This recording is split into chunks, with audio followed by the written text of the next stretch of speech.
Assalamualaikum warahmatullahi wabarakatuh.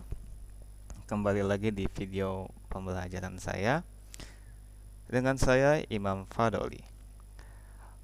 Oke, kali ini kita akan belajar tentang pertidaksamaan kuadrat dua variabel atau kita singkat PTK-DEFI. Ya, kalau di video sebelumnya itu kan kita belajar tentang pertidaksamaan linier dua variabel, ya. Linier, kalau linier itu nanti grafiknya adalah garis lurus, ya. Kemarin kan sudah di video sebelumnya sudah kita pelajari. Lanjut ke materi selanjutnya, itu pertidaksamaan kuadrat. Nah, kalau kuadrat nanti grafiknya itu bukan lagi garis lurus, ya, tetapi merupakan sebuah kurva. Ya, bisa kurva itu terbukanya ke atas atau terbuka ke bawah. Pengertian dari PTK-DEFI itu sendiri adalah sebuah kalimat terbuka matematika yang memuat dua variabel dengan setidaknya satu variabel berderajat 2 dan dihubungkan dengan tanda ketidaksamaan lebih besar, lebih kecil, lebih besar sama dengan, lebih kecil sama dengan. Ya, jadi itu bedanya. Kalau persamaan kan sama dengan. Kalau pertidaksamaan ini tandanya keempat tanda ini. Bentuk umumnya Y lebih kecil dari AX pangkat 2 ditambah BX plus C, atau lebih besar AX pangkat 2 plus BX plus C, atau lebih kecil sama dengan, atau bisa juga lebih besar sama dengan.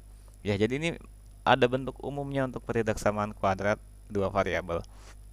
Ya, jadi kenapa dia persamaan kuadrat? Karena ada variabel yang berderajat 2 setidaknya. Ini maksudnya adalah pangkatnya 2, ya, maksimal pangkatnya 2. Lalu kemudian dua variabel, mana variabelnya? Yaitu X dan Y. Di sini ada B, penyelesaian pertidaksamaan kuadrat dua variabel. Ada 3 langkah nih, ya, dalam menyelesaikan PTK-DEFI-nya. Langkah pertama adalah pertama-tama kalian harus mengganti tanda ketidaksamaannya dengan menggunakan tanda sama dengan.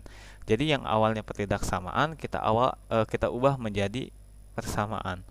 Langkah kedua yaitu kita gambar grafiknya dari fungsi kuadrat, ya. Jadi ini sebetulnya materinya materi SMP loh. Kalian sudah pelajari dasarnya di SMP, ya. Lalu kemudian langkah ketiga menentukan uji titik untuk mengetahui daerah penyelesaian dari pertidaksamaan kuadrat. Ya, jadi basicnya adalah persamaan kuadrat. Bagaimana menggambar grafiknya? Ya, jadi basicnya itu. Harusnya kalian sudah memahami persamaannya itu di SMP, ya.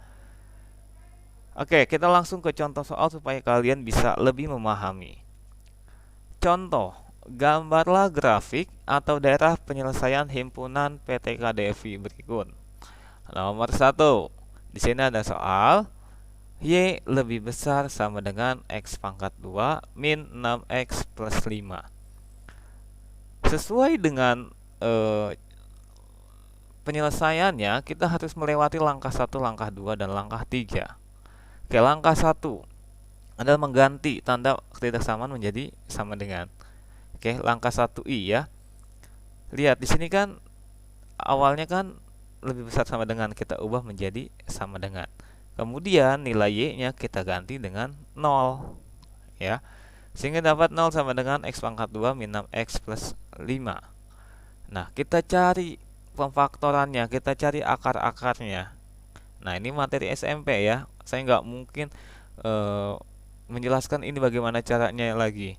Karena di video sebelumnya juga saya sudah mengajarkan gimana mencari akar-akarnya menggunakan metode pemfaktoran. X pangkat 2 min 6X plus 5, ya.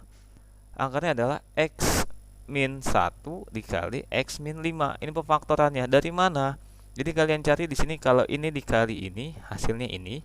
Kalau ini ditambah ini, hasilnya ini. Min 1 kali min 5, hasilnya plus 5. Utang 1, utang lagi 5. Jadi utangnya 6. Jadi ini yang sesuai pemfaktorannya.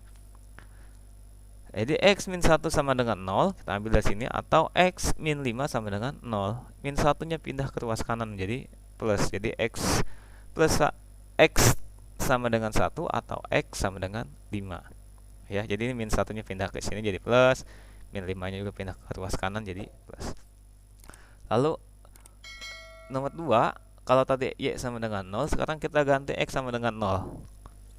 Y sama dengan, ini kan X pangkat 2, ya berarti X-nya kita ganti dengan 0, berarti 0 pangkat 2 dikurang 6, sini X ganti 0 ditambah 5. 0 pangkat 2, 0. 6 dikali 0, 0 ditambah 5, berarti 0 kurang 0 tambah 5, hasilnya adalah 5. Jadi Y sama dengan 5. Yang ketiga, menentukan koordinat titik puncaknya. Ya. Jadi langkah 1 ini lumayan panjang ya. Mengetahui koordinat titik puncak. Diketahui A-nya 1, B-nya min 6, C-nya 5. Dari mana sih kita tahu A, B, C-nya ini? Nah, lihat, ini kan bentuk umumnya. AX pangkat 2 ditambah BX plus C. Lihat di sini. Koefisien masing-masing. Ini kan kalau nggak ditulis 1 berarti A-nya 1. B-nya adalah min 6. Lalu ini adalah 5, ini sejajar dengan C, berarti C-nya adalah 5. Kita cari XP-nya, yaitu titik puncak pada sumbu X. Rumusnya ini. XP sama dengan min B dibagi 2A. Jadi kita tinggal masukin aja yang ada di sini ke dalam rumusnya. Min ini kan dari rumus ini ya. B-nya kita ganti min 6 dibagi 2, A-nya adalah 1 dikali 1. Min kali min plus 6. 2 kali 1 adalah 2, berarti 6 dibagi 2 sama dengan 3. Lalu XY-nya, rumusnya adalah min D dibagi 4A. Sama dengan, nah D itu kan diskriminan. Kalian sudah pelajari sebetulnya di SMP. Diskriminan itu rumusnya B pangkat 2 min 4AC. Min ini adalah dari rumusnya. D-nya kita ganti dengan rumus diskriminan ya. Lalu kemudian min B-nya adalah min 6, berarti min 6 pangkat 2 dikurang 4 dikali A-nya adalah 1. Lalu C-nya adalah 5. Dibagi 4 dikali 1. Sama dengan min, pokoknya yang dalam kurung dulu kalian kerjakan. Min 6 pangkat 2, min berarti min 6 kali min 6, min kali min jadi plus ya. 6 kali 6 adalah 36 dikurang 4 kali 1 kali 5 20, berarti dikurang 20. 36 kurang 20 adalah berapa? 16. Berarti min 16 dibagi 4, hasilnya adalah min 6. Sehingga titik puncaknya atau XP/XY-nya adalah 3, min 4. Oke. Ini langkah 1 ya. Lalu kemudian langkah kedua ya adalah kita gambar grafiknya. Nah, kita buat dulu sumbu X dan sumbu Y. Ini sesuai kebutuhan kalian menggambarnya ya. Nah, ini data yang tadi ya, yang di slide sebelumnya. Ini supaya untuk memudahkan kita dalam menggambar grafiknya. Lihat, X sama dengan 1 atau X sama dengan 5. Kita taruh di sini ya. Jadi ini letaknya ya, 1 dan 5. Ini ada di sebelah kanan ya, X-nya karena ini positif. Ini untuk X negatif, ini Y-nya ke atas positif, ini ke bawah negatif. Lalu kemudian Y-nya 5. Nah, berarti di sini ya, lihat pada sumbu Y 5.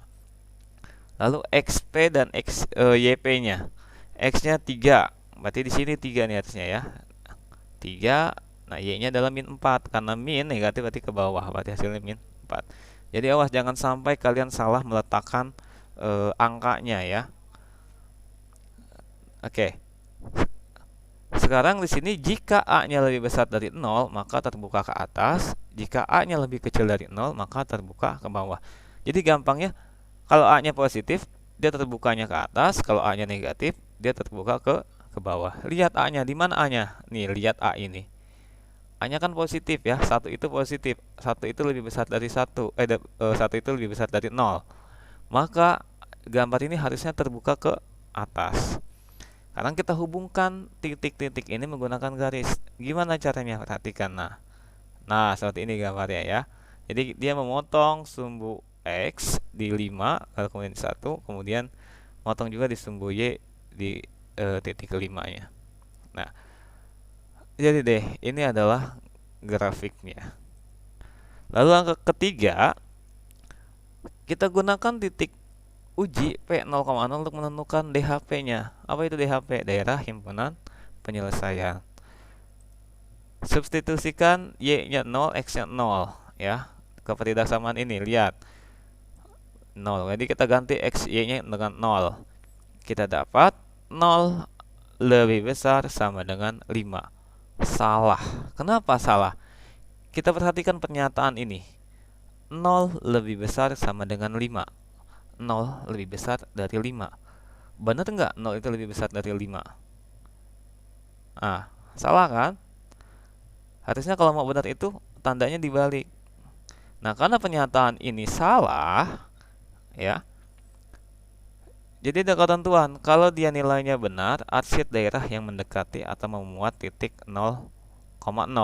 Kalau dia salah, arsiat daerah yang menjauhi atau yang tidak memuat titik 0,0. Perhatikan, ini kan salah, ya. Maka kesimpulannya, arsiat daerah yang menjauhi atau yang tidak memuat titik 0,0. Kenapa 0,0? Karena kita pakai uji titik P-nya adalah 0,0. Lihat di gambar, 0,0 itu mana sih? Nih, ya. Ini 0,0, ya. Ini 0,0 tuh ini. Kalau katanya arsiatnya menjauhi, berarti harusnya yang tidak memuat, karena di sini 0,0 berarti arsiatnya ke sini, ya. Nah, ini jadi arsirannya, ya, karena di sini 0,0-nya di sini, berarti arsirannya ini. Nah, inilah yang dimaksud dengan DHP-nya atau daerah himpunan penyelesaiannya. Ya, paham ya? Oke, nanti di contoh berikutnya mungkin akan bisa lebih memahami. Oke, kita lanjut. Oke, sekarang contoh soal nomor 2. Mungkin tadi soal nomor 1 kalian masih agak bingung. Coba kita selesaikan soal nomor 2 biar supaya lebih mantap lagi, oke? Nomor 2 di sini Y lebih besar sama dengan min X pangkat 2 plus 2X plus 3. Langkahnya sama. Langkah pertama itu Y sama dengan 0. Kita ubah dulu tanda petidak samaannya menjadi sama dengan. Oke, karena di sininya negatif, supaya lebih gampang mencari akarnya, kita ubah dulu ke positif. Gimana caranya? Kita kali dengan min 1. Jadi min dikali min 1 jadi plus, ini plus dikali min 1 jadi min, plus dikali min jadi min. Jadi tandanya berubah semua. Kalau sudah baru kita tentukan. Kenapa X plus 1 dikali X min 3? Lihat, 1 dikali min 3 hasilnya min 3. 1 dikurang 3 hasilnya min 2. Jadi didapat X plus 1 sama dengan 0 atau X min 3 sama dengan 0. Berarti X sama dengan plus 1 pindah jadi min. Min 3 pindah jadi plus, jadi X sama dengan 3. Yang kedua, X sama dengan 0. Jadi X nya kita ganti dengan 0. 0 pangkat 2 0, 2 dikali 0 0 ditambah 3 berarti Y sama dengan 3. Lalu titik puncaknya, A-nya min 1, B-nya 2, C-nya 3. Dari mana? Dari sini nih ya. Tadi ini kan ada minnya, berarti A-nya min 1, B-nya adalah 2, C-nya adalah 3. Titik puncaknya, min B dibagi 2A, berarti min B-nya adalah 2.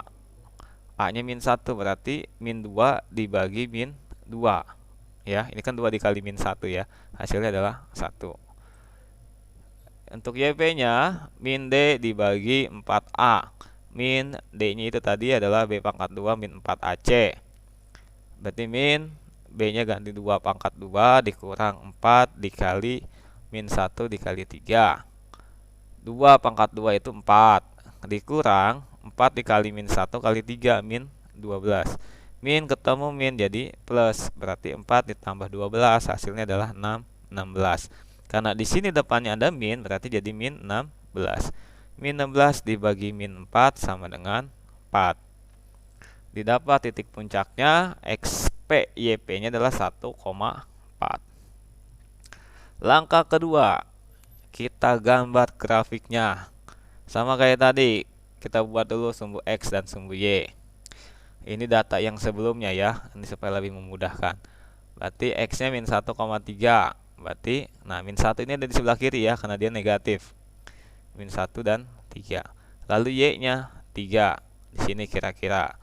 Lalu kemudian Titik puncaknya 1,4, berarti X-nya 1, berarti kira-kira X-nya di sini, Y-nya di sini.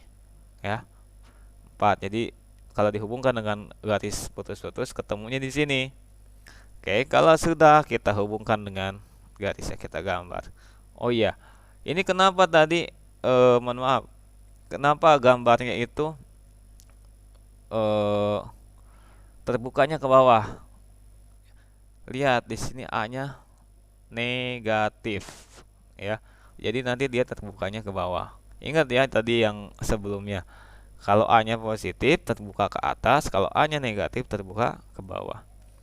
Nah, jadi ini gambar kurvanya.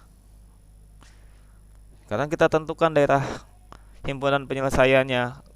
Dengan langkah 3, gunakan titik uji P 0,0.